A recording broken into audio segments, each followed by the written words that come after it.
welcome to the deep dive. Today we're tackling two of the fundamental human drives. We really are.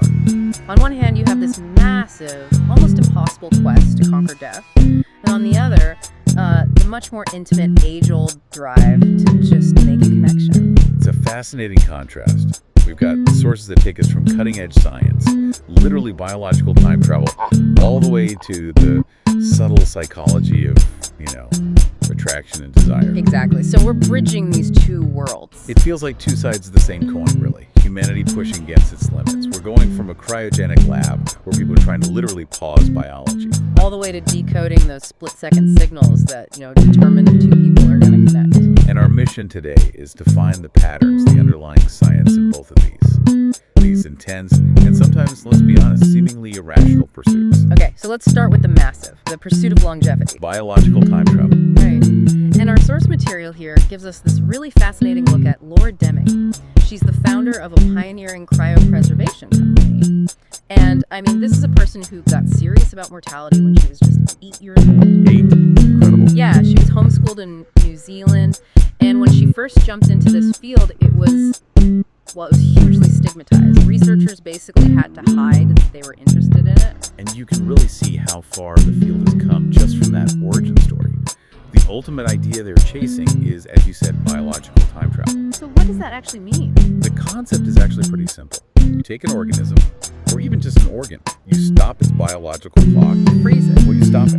And then you jump years, maybe centuries, forward to a time when medicine is just vastly superior. And while that long-term vision is, it's the stuff of headlines, the immediate goal is actually much more urgent. But more pragmatic, yeah. It's all about organ preservation. For transplant patients, right now, an organ is only viable for a few hours. It's this painful, unpredictable race against time. And if they can crack this, if they can get reversible cryopreservation to work, it just changes transplant medicine overnight.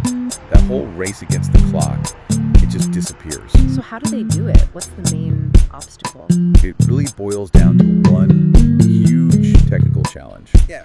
You have to stop ice from forming. Because ice expands and destroys the cells. Exactly. When water freezes, it forms these sharp crystalline structures that just physically shred the tissue. That's what kills everything. So what's the solution? The solution is something called vitrification. It's about creating a glass-like state. A glass-like state. Right. So the molecules, they stop moving, they get cold, but they freeze in a total disordered way, like a snapshot. There's no crystalline lattice to do any damage. It's freezing, but without the ice crystals. And here's what I found so compelling. The intellectual advantage they have in this field, it's the physics. Oh, absolutely. Unlike, say, trying to solve Alzheimer's, where the cause and the symptoms are decades apart.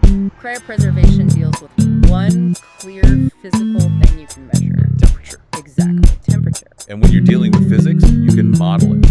You can write equations, you know your input, you can calculate your expected output, you can just iterate on chilling and warming curves with total clarity. You can't just plug an Alzheimer's parameter into an equation and solve for X. You can, but you can with temperature. And that makes the problem, tractable, even if it's still tremendously difficult to actually execute. And what's so fascinating is that despite that mathematical clarity, the field faces so much resistance. Just sociologically. Oh yeah, for decades, longevity research was treated as almost heretical. Heretical, why? It was viewed with this intense skepticism, like a moral judgment. The sources suggest that, for most of us, accepting our own mortality is a kind of necessary psychological defense. So to question it is what? A sign of weakness, pretty much. It makes you look grasping or weak in the face of what society has decided is inevitable. It was just socially safer to surrender to the biological clock. And yet you have someone like Laura Deming, whose whole philosophy is built on chasing these huge ideas. She describes finding a great idea as being similar to falling in love. I love that quote. Me too. That ideas are these beautiful things asking to be seen. She also says the deeply weird parts of you are your alpha. Meaning your unique perspective, the thing that makes you different, is actually your biggest advantage. Your source of real insight. It's such a powerful idea for anyone listening who's trying to do something ambitious. It is, but it also highlights this fundamental paradox you see with deep tech founders, especially in a field like this. Which is? You have to be a true believer. You need 100% conviction that this impossible thing can be done, or you'll never survive the setbacks. But at the same time, You have to be ruthlessly pragmatic. No. You need to get the data, adjust when you fail, and just operate effectively in the real world of science and finance. That balance, total faith plus total empirical discipline, it's incredibly rare. and the second this technology does become possible, a whole new set of challenges pop up. Emotional ones. Huge unsolved social questions. Yeah.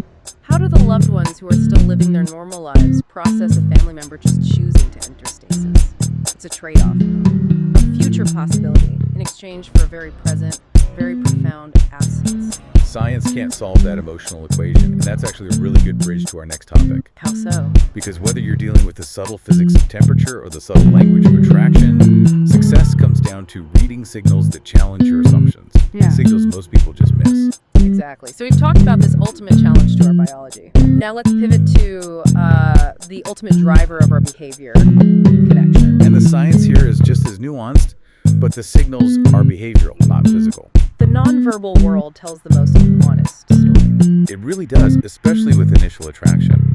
The sources we looked at, they all start with the eyes. They call them the most honest storytellers of desire. And they're talking about the lingering gaze. Yes. That look that just holds for a fraction of a second longer than is socially normal. That tiny delay is a piece of data. It signals real curiosity. And that slight shift in energy, it's so critical. Then you have the unconscious things like mirroring. Right, she might start to copy your speech rhythm or shift her posture when you do. You cross your legs, a moment later she crosses hers. It's a deep subconscious sign of attunement. Physical agreement. She's tracking you. Yeah. And you can't ignore the nervous signals. These are things people can't control. Like what? The physical signs of an adrenaline spike from attraction. Okay. So blushing, fidgeting, or that slightly sharp, out of place, nervous laughter. This attention release valve. Exactly. If she stumbles over her words or laughs at something that isn't that funny, her body is telling you the truth about her emotional state. You are affecting her physically. And that's often a much clearer signal than anything she might actually say. And here's the critical takeaway from all this. These signals are invitations. They are moments of openness. And the tragedy is how often they're missed. Exactly. When that small, quiet invitation is unseen, she closes up. And the potential for connection is it's lost before it even really began.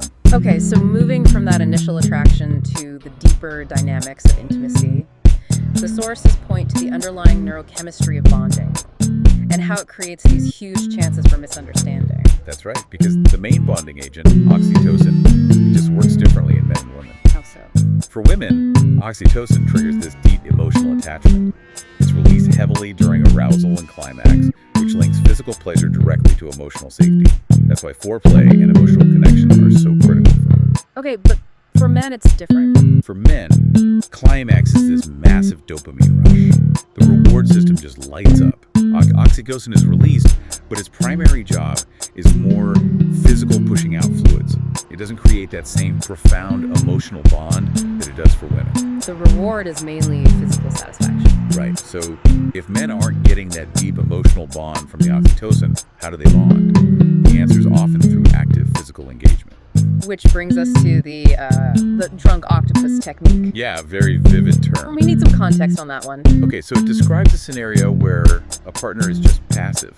Maybe they're anxious, or they think they shouldn't interrupt the process, so they just lie there unengaged. But that's counterproductive. Totally counterproductive. That passivity can actually kill the man's oxytocin production and block his ability to bond. For him, the bonding neurochemicals are often released through active mutual participation, gripping his hair, embracing fiercely, actively touching him back. So that mutual engagement is the key. It's not just about the reward chemicals, it's about the bonding ones too. Exactly. Which brings us to another huge dynamic: power and composure. This all seems to center on a fundamental need for safety. It does.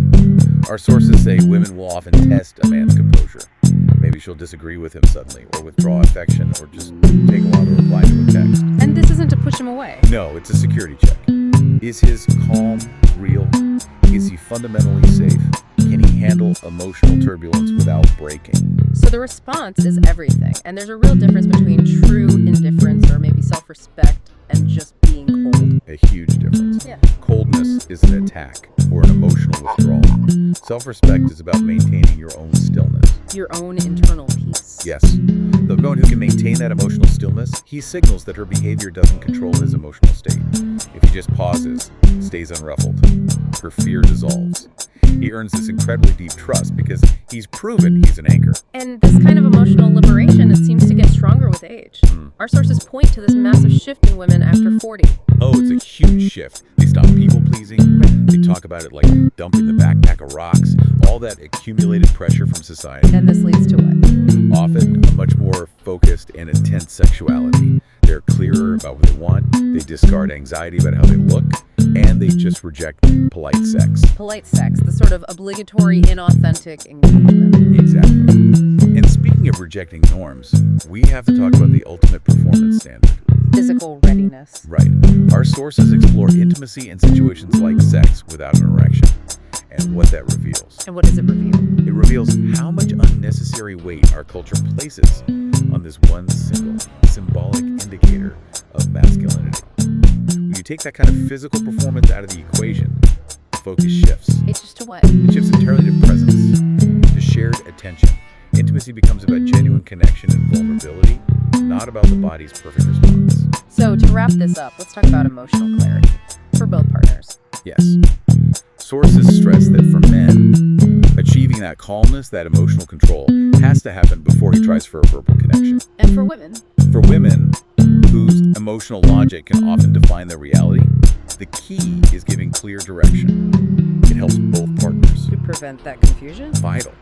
So she needs to be able to say, right now I need comfort and empathy, versus I need you to help me find a solution to this problem. Because if she's asking for comfort and he's offering solutions, The friction isn't from bad intentions, it's because they're operating on two completely different emotional planes. so what does this all mean for you listening? We've gone from the ultimate biological ambition, literally pausing time in a cryopod, to the ultimate relational one. Which is achieving that deep, authentic, present connection with another person. And in both cases, the path seems to be the same. It really does. It requires moving beyond conventional assumptions. It means dealing head-on with what feels strange or difficult or, as we said, even heretical. You have to learn to read the subtle signals everyone else is conditioned to ignore. And that's really the value here, isn't it? Following that unconventional thought, whether it's researching longevity when people tell you it's wrong, or reading a flicker in someone's eyes when society says attraction is all about what you say. Yeah, the revolutionary idea is always called weird right before it's called inevitable. So let's leave our listeners with one final thought. Okay. If the greatest scientific breakthroughs, whether they're about massive biological goals or tiny behavioral signals, if they often start as ideas that society considers too strange or heretical, what deep truth about your health, your career, or your relationships are you currently viewing as absurd simply because it challenges a cherished, comforting belief?